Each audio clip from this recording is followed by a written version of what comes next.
Advocate Bhudev Mahananda का अभिवादन स्वीकार कीजिए। साथियों, बसपा सुप्रीमो बहन मायावती जी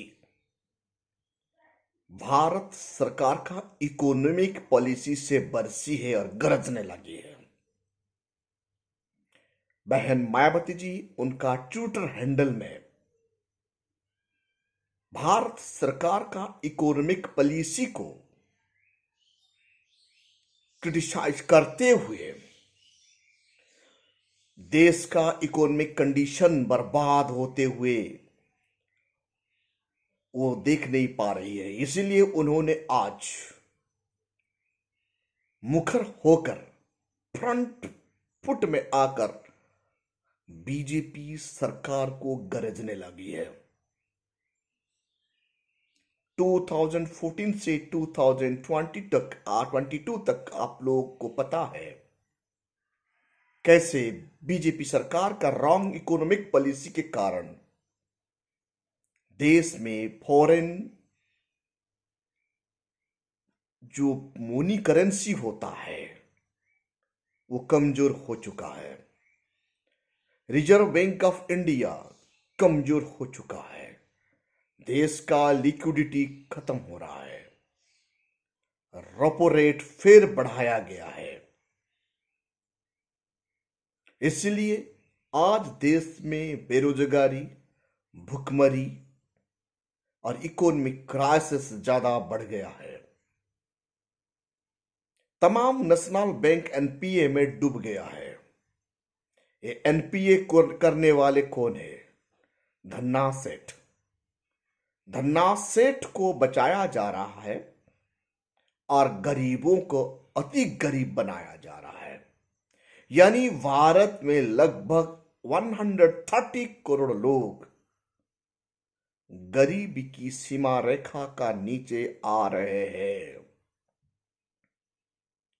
इसलिए बहन मायावती जी, बसपा सुप्रीमो बहन मायावती जी फ्रंट फुट में आकर बीजेपी सरकार को ललकारती है और उनका ट्विटर हैंडल में वो ये लिखी है, सरकारी कृपादृष्टि के कारण भारत में उद्योगपति का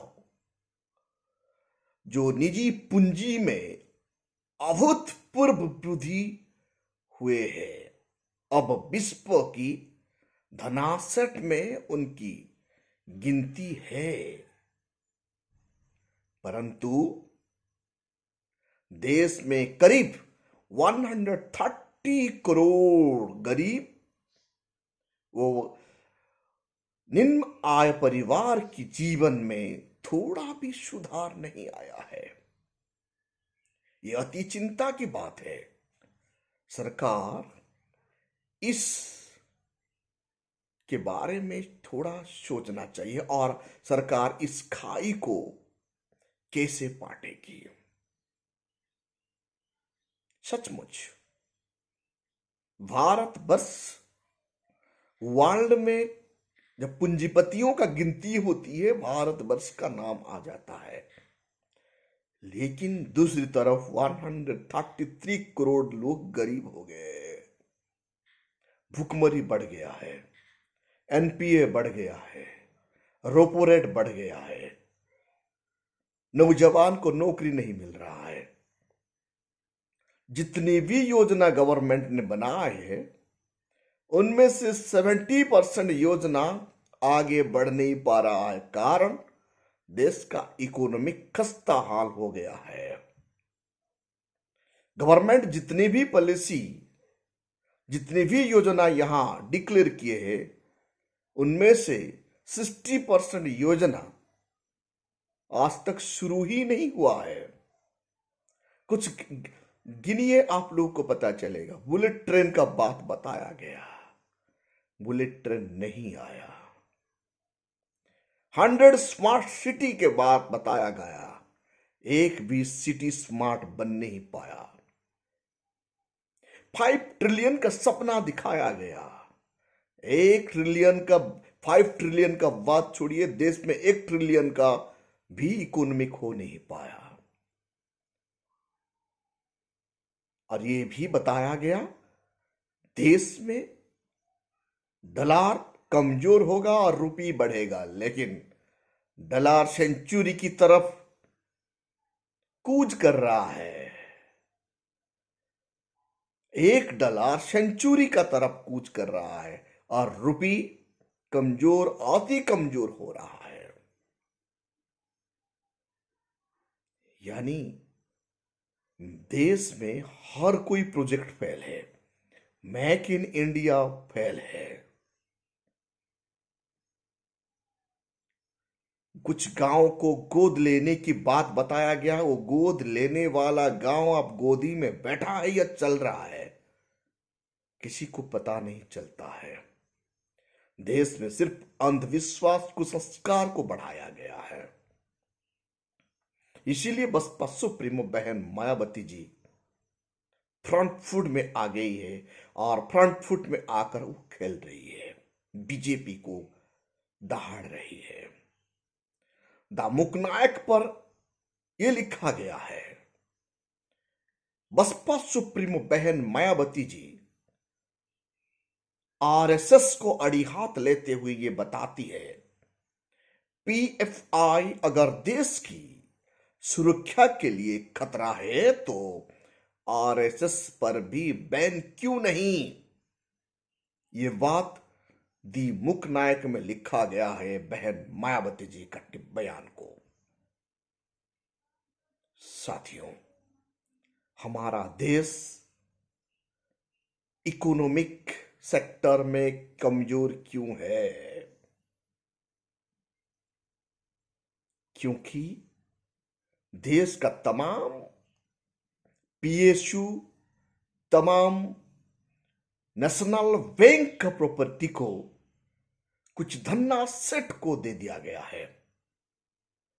इसीलिए देश में इकोनॉमिक खाई, गरीब और अमीर का खाई बढ़ गया है। यानी 1% लोगों का पास देश का संपदा चला गया है और 99% लोग आज भूखमरी, गरीबी, बेबसी का जिंदगी गुजरने के लिए मजबूर हो रहे हैं। उनका ट्विटर हैंडल में मीना कथवाल जी लिखती है, यूपी का लेक्चर और प्रोफेसर यानी contractual professor Mithilesh Gautam social media में ये लिखते हैं, नवरात्रि में व्रत करने की जगह भारत का लोग और भारत का औरत कॉन्स्टिट्यूशन पढ़ेंगे तो उनका भला ही होगा। इतना लिखते ही यूनिवर्सिटी प्रशासन, यूनिवर्सिटी का एडमिनिस्ट्रेशन ग्रुप उन्हें जॉब से निकाल दिए, यानी डिसमिस कर दिए और यूनिवर्सिटी कैंपस के अंदर घुसने से मना कर दिए। क्या भारतवर्ष में साइंटिफिक टेम्परामेंट जगाना, संविधान का बात लिखना, संविधान के बारे में बताना कानूनन अपराध है क्या? मिथिलेश गौतम जी संविधान की बात कह रहे हैं।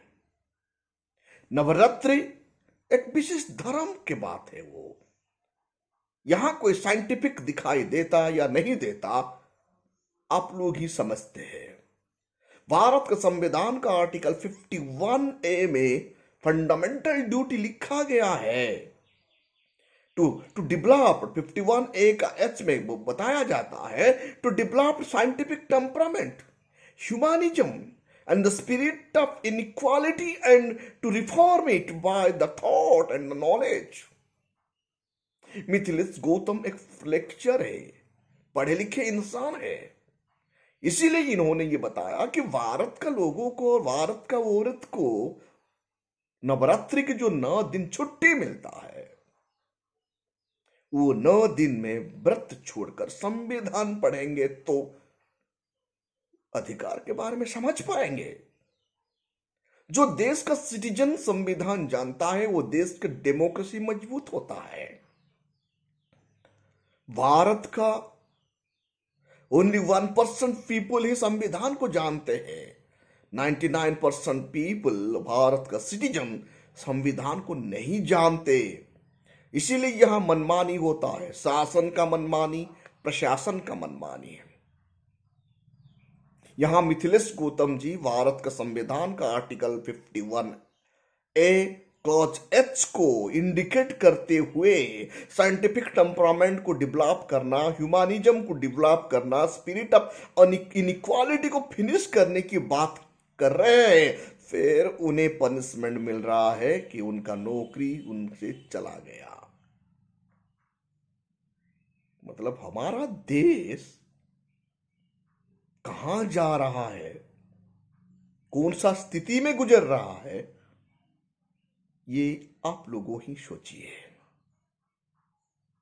हर कोई डेमोक्रेसी नेशन में जो सिटीजन उनका फंडामेंटल ड्यूटी निभाता है, वो संविधान को सर्वोपरि मानता है और वो संविधान का बात करता है। डेमोक्रेसी नेशन उन्हें सम्मान देता है, इज्जत करता है। लेकिन भारत में मिथिलेश गौतम जी को पुरस्कार मिला क्या? संविधान का बात करते ही उनका नौकरी चला गया और उन्हें कैंपस से घुसने के लिए मना कर दिया गया। साथियों, भारत का संविधान निर्माता डॉक्टर बाबा साहेब अम्बेडकर का सोच ये था कि ये देश में साइंटिफिक टेम्परामेंट डेवलपमेंट करना है, इसीलिए भारत का संविधान का आर्टिकल 51 में वो फंडामेंटल ड्यूटी रखा गया है। और लोग अंधविश्वास, कुसंस्कार को मिटाकर मानवतावाद को फैलाते हुए साइंटिफिक टेम्परामेंट को डेवलप करने की बात भारत का संविधान का आर्टिकल 51 ये कहता है। लेकिन कोई भी सिटीजन उनका ड्यूटी जो निभा रहा है, उन्हें पनिशमेंट देना कानूनन कितना जायज है, आप सब लोग को समझना होगा। सबसे बड़ा खुशी की बात यह है, भारतवर्ष में वो बहुजन समाज का एडवोकेट, भारत का सबसे बड़ा न्यायालय सुप्रीम कोर्ट में EWS का खिलाफ जैसे बहस कर रहे थे, भारत देखा। और सुप्रीम कोर्ट में बैठे हुए न्यायाधीश हैरान हो गए।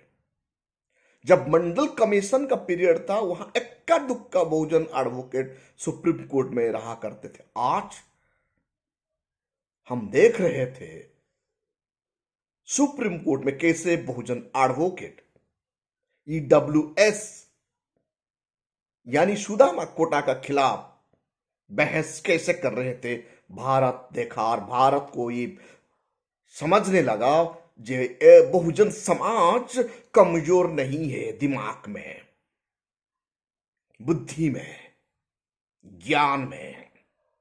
ज्ञान का पराकाष्ठा EWS का बहस का पीरियड में भारत देख लिया। मनुवादी कांप रहा है, क्योंकि बहुजन समाज आज पढ़ लिख कर अंधविश्वास, कुसंस्कार का खिलाफ जा रहे हैं। और भारत में spirit of humanism, spirit of scientific thought को डेवलप कर रहे हैं। संविधान के जो गोल्डन पॉलिसी है, गोल्डन प्रिंसिपल है, law, liberty, equality, social justice, economic justice, political justice and assuring the dignity of individuality, अब ये आगे बढ़ते हुए नजर आ रहा है। सुप्रीम कोर्ट का बहस में जो बहुजन समाज का एडवोकेट दहाड़ते थे, ये भारत देख चुका है। और भारत को अब समझ में आया है कि भारत का बहुजन समाज चुप बैठने वाले नहीं है। ये कोलिजियम सिस्टम को भी आज भारत का बहुजन समाज का बुद्धिजीवी ललकार रहे हैं। यानी आने वाला कल भारत का डेमोक्रेसी में कोई भी व्यक्ति, कोई भी मनुवाद सोच रखने वाले लोग मनमानी कर नहीं पाएंगे, क्योंकि आने वाला कल देश में संविधान का शासन होगा, मनु का नहीं। ये बात बहुजन समाज आप समझने लगे हैं। साथियों, बहुजन समाज को एकजुट हो जाना है, हमारा लीडर बनाना है और बहुजन का शासन लाना है। तब जाके भारत में कानून का राज एस्टैब्लिश होगा, यहां साइंटिफिक टेम्परामेंट डेवलपमेंट होगा, ह्यूमैनिटेरियन वैल्यू डेवलप होगा, ह्यूमन डिग्निटी मिलेगा और देश का इकोनॉमिक का जो खस्ता हाल है, इनको डेफिनेटली बहुजन समाज ही सुधार पाएगा। क्योंकि बहुजन समाज भारत को सींचता है, भारत को गढ़ता है। बहुजन समाज का रग रग में भारत बसता है और बहुजन समाज भारत को बेपनाह प्यार करते हैं। क्योंकि ये मिट्टी का सौगंध बहुजन लेते हैं और ये मिट्टी को बचाना, भारत का बहुजन को बचाना, भारत का संविधान का बचाना हर कोई बहुजन का फंडामेंटल ड्यूटी है। साथियों, आप देख रहे हैं voice of people, voice of Bahujan. इस चैनल को बचाने के लिए सब्सक्राइब जरूर कीजिए और बहुजन समाज का वॉइस को बढ़ाने के लिए voice of Bahujan, voice of people, voice of Bahujan को जरूर सब्सक्राइब कीजिए, कमेंट कीजिए और शेयर कीजिए। Thank you.